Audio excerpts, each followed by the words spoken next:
គាត់គឺជាមនុស្សដែលគួរឲ្យគោរពដូច្នេះហើយយើងគួរតែដើរអោនលំតូនជាមួយនឹងគាត់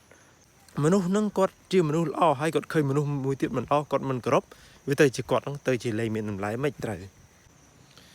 បាទគ្រប់ជម្រាបសួរបងប្អូនទាំងអស់គ្នាបាទថ្ងៃនេះដែរថ្ងៃសៅរ៍ទី25ខែ10ឆ្នាំ2025អញ្ចឹងព្រឹកនេះខ្ញុំនាំកូនខ្ញុំទាំងពីរមកចំការព្រោះអីខ្លាចតែមានសត្វសេកដែលវាមកចាប់ស្រូវអញ្ចឹងណាចឹកស្រូវចំការនេះអញ្ចឹងនេះគឺជាស្រូវចំការមិនមែនជាស្រូវស្រែទេស្រូវចំការគឺជាចំការបាទដែលបងប្អូនជាដើមភាគតិចយើងគាត់ប្រើឈើបុកហើយគាត់យកគេហៅថាក្របស្រូវហ្នឹងដាក់ចូលក្នុងរន្ធដែលបុកហ្នឹងណាបាទចំណែកឯស្រូវស្រែយើងស្ទូងមិនអញ្ចឹងឯងភ្ជួររស់ឲ្យស្ទូងបាទអញ្ចឹងអានេះគឺជាស្រូវចំការហើយស្រូវចំការហ្នឹងគឺយើងមានពូជដែលដាំនៅចំការអត់អាចយកទៅព្រោះឬក៏យកទៅជាសាបស្នាបហើយយកទៅជាស្ទូងបានទេចំណែកឯស្រូវយើងប្រើសម្រាប់សាបធ្វើជាសំណាបហើយយកទៅស្ទូងក៏មិនអាចយកក្របស្រូវពូជក្របស្រូវហ្នឹងយកមកដាំនៅភ្នំអញ្ចឹងបានដែរអានេះនេះជាវាលទំនាបប៉ុន្តែមានចំការខ្លះភ្នំបាទអញ្ចឹងគឺដាំនៅលើភ្នំប៉ុន្តែនេះគឺតាមទំនាបដែរបាទប៉ុន្តែជាចំការអញ្ចឹងដោយសារខ្ញុំរៀបរាប់អស់ហើយប៉ុន្តែខ្ញុំចង់និយាយជាមួយបងប្អូនតាក់ទងនឹងគេហៅថាក្របស្រូវវិញម្ដងតាក់ទងនឹងក្របស្រូវហ្នឹងខ្ញុំចង់ជម្រាបបងប្អូនថាយើងមានពាក្យពីដើមដែលគេនិយាយថាងើយស្កកអន់ដាក់ក្របពាក្យនេះអត់ត្រឹមត្រូវទេបងប្អូនឥឡូវបងប្អូនជួយពិចារណាជាមួយខ្ញុំស្រូវហ្នឹងវាមានក្របទៅហើយវាមានក្របនៅក្នុងនេះដល់ពេលវាមានក្របនៅក្នុងនេះបានវាអោនណាវាមានក្របបានវាអោនហើយវាអត់ក្របវាអត់ក្របបានវាងើយឥឡូវយើងរកស្រូវណាដែលអត់ក្របហើយវាងើយអានេះសិតតាមាននេះស្រូវអត់ក្របអានេះ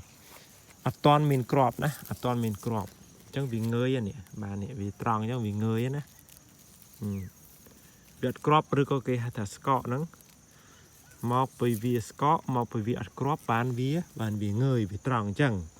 ហើយអានេះមកពីអីមកពីវាមានក្របមកពីវាដាក់ក្របបានវាអោនពាក្យចាស់ពីមុនគេចង់និយាយថាងើយស្កកអោនដាក់ក្របអញ្ចឹងគេចង់និយាយបច្រាស់គេចង់និយាយថាងើយអញ្ចេះវាស្កកហើយអោនអញ្ចេះវាដាក់ក្របពាក្យនេះគឺជាពាក្យគាត់និយាយផលមុនហើយមិនគាត់និយាយហេតុតាមក្រោយណាប៉ុន្តែពាក្យដែលត្រឹមត្រូវគឺយើងនិយាយពីហេតុហើយបានយើងនិយាយផលហេតុអីហេតុមកពីវាមានក្របបានវាអោនបានវាអោនចេះមកពីស្រូវនឹងវាមានក្របអង្គនៅក្នុងហ្នឹងបានវាអោនហើយមកពីស្រូវវាអត់មានក្របអង្គនៅក្នុងហ្នឹងបានវាងើយណាមកពីវាអត់មានក្របអង្គនៅក្នុងហ្នឹងបើកវងកញ្ចក់ស្កកបានវាងើយមកពីវាមានក្របអង្គនៅក្នុងហ្នឹងក្របស្រូវហ្នឹងណាបានវាអោនចេះវាកាច់ចេះវាធ្ងន់ណាបាទមិនមែនមកពីវាកាច់អញ្ចេះហើយបានវាមានក្របទេវាមិនអាចប្រះចាកពីហេតុនិងផលទេអញ្ចឹងឧទាហរណ៍ថាបើយើងនិយាយពីពាក្យដែលចាស់ពីដើមនិយាយថាងើយស្កកអន់ដាក់ក្របអញ្ចឹងឧទាហរណ៍ថាស្រូវហ្នឹងកំពុងដោះអញ្ចឹងគេថាអីគេថាអោន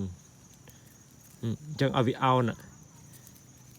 ឲ្យវាអោនវាដាក់ក្របមិនបើវាអត់មានក្របប៉ុណ្ណឹងបានអីវានឹងអោនអញ្ចឹងណាហើយគេថាមកពីវាគេថាមកពីវាងើយអញ្ចឹងបានវាស្កកណាមកពីវាងើយមិនមកពីវាងើយហើយបានវាស្កកមិនឧទាហរណ៍ថាស្រូវដែលកំពុងតែមានក្របអញ្ចឹងមានន័យថាមកពីវាងើយហើយបានវាស្កកមិនត្រូវ ពាក្យថាងើយស្កកអត់ក្របហ្នឹងគឺពាក្យដែលខ្ញុំធ្លាប់រៀនតាំងពីនៅតូចហ្នឹងខ្ញុំស្មានថាពាក្យហ្នឹងត្រូវតែពិតពាក្យហ្នឹងខុសទេបងប្អូនជួយពិចារណាជាមួយខ្ញុំណាវាកំពុងតែអោនចឹងហើយគេថាងើយស្កកឥឡូវឧទាហរណ៍ថាកំពុងអោននេះកំពុងតែអោនមានក្របងើយហើយទៅជាអាស្រ័យនឹងស្កកមិនកើតអត់កើតទេងើយស្កកមិនបើវាហើយគេថាតលអោនមិនដាក់ក្របចុះឥឡូវនេះអត់មានក្របនេះឲ្យវាអោនសិនបានវាដាក់ក្របមែនអត់ទេអានេះបើយើងនិយាយប្រៀបធៀបជាមួយនឹងស្រូវជាមួយនឹងមនុស្សវិញម្ដងឥឡូវខ្ញុំសូមថតរូបខ្លួនខ្ញុំបាទឥឡូវតាក់តងនឹងយើងប្រៀបធៀបស្រូវនឹងជាមួយនឹងមនុស្សវិញមនុស្សម្នាក់គាត់មិនមែនជាមនុស្សដែលល្អគំរូគាត់ផឹកស្រាជក់បរិយវាយប្រពន្ធវាយកូនគាត់បើយើងនិយាយទៅគាត់វាគាត់ជាដែលគេហៅថាអត់មានក្របស្រូវហើយណាអត់មានក្របស្រូវនៅក្នុងហ្នឹងណាបាទមិនមែនជាមនុស្សដែលគួរឲ្យគ្រប់យើងនិយាយប្រៀបធៀបស្រូវអញ្ចឹងយើងដើរទៅមិនងើយយើងដើរអត់គ្រប់គាត់ទេយើងដើរត្រង់ហើយចំពោះមនុស្សដែលគាត់ចេះដឹងខុសចេះដឹងត្រូវយល់កលៈទេសៈប្រែប្រដៅកូនប្រែប្រដៅប្រពន្ធប្រែប្រដៅអ្នកភូមិឲ្យចេះឲ្យយល់ដឹងពីនេះពីនោះរឿងសម្រាមរឿងផ្សេងរឿងអាហារហូបចុករឿងរស់ស៊ីរឿងមុខរបរចិញ្ចឹមជីវិតគាត់គឺជាមនុស្សដែលគួរឲ្យគោរពដូច្នេះហើយយើងគួរតែដើរអោនលំតូនជាមួយនឹងគាត់យើងគោរពគាត់បាទមិនមែនពាក្យគេតែងតែនិយាយថាចេះយើងគួរតែដើរអោនលំតូនទៅបានយើងមានក្របមានន័យថាយើងគួរតែដើរអោនលំតូនជាមួយមនុស្សទាំងអស់គ្នាទៅបានយើងជាមនុស្សដែលមានតម្លៃគេគោរពថាយើងជាមនុស្សចេះអោនលំតូនហើយពេលដែលយើងដើរត្រង់យើងអត់គ្រប់ម្នាក់ហ្នឹងអត់ល្អឧទាហរណ៍តែអញ្ចឹងណាបងប្អូនអញ្ចឹងគេថាយើងមិនមែនជាមនុស្សដែលគួរឲ្យមានតម្លៃអត់ទេបាទដល់ពេលគេនិយាយអញ្ចឹងមនុស្សហ្នឹងគាត់ជាមនុស្សល្អហើយគាត់ឃើញមនុស្សមួយទៀតមិនល្អគាត់មិនគោរពវាទៅជាគាត់ហ្នឹងទៅជាលែងមានតម្លៃមិនត្រូវយល់ខ្ញុំនិយាយទេបងប្អូនបាទអញ្ចឹងចំពោះមនុស្សម្នាក់ដែលមិនល្អយើងគួរតែដើរត្រង់យើងកុំគ្រប់គាត់យើងមិនអោនលំតូនគឺយើងត្រង់ចំពោះមនុស្សល្អយើងគ្រប់គាត់បាទហើយចំពោះតម្លៃខ្លួនយើងទៀតពេលដែលយើងធ្វើអញ្ចឹងទើបយើងសមនឹងតម្លៃដែលយើងត្រូវដែលថាយើងត្រូវវាដូចជាគេហៅថាគោរពបុគ្គលដែលគួរគោរពឡើងឋានសួគ៌ដូចគេចាប់យកទៅដាក់ជេរមនុស្សដែលមិនល្អដែលយើងគិតថាសមនឹងជេរគឺយើងជេរឡើងឋានសួគ៌ដូចគេចាប់យកទៅដាក់ប៉ុន្តែបើយើងគោរពមនុស្សមិនល្អមនុស្សពាលមនុស្សមិនល្អយើងគោរពមនុស្សមិនល្អធ្លាក់នៅនរកដូចគេធាក់ហើយយើងជេរប្រមាថមនុស្សល្អទាំងទៅតឹងទឹះអត់យល់ហេតុអត់យល់ផលអត់បានស្ដាប់គេយើងចេះតែជេរគេទេ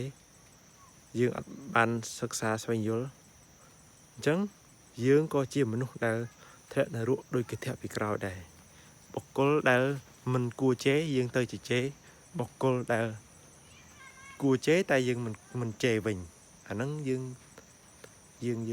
ធ្លាក់នរកដូចគេធាក់ពីក្រោយនឹងឯងបាទសូមអរគុណវីដេអូរបស់ខ្ញុំថ្ងៃនេះមានតែប៉ុណ្្នឹងទេបាទបាយ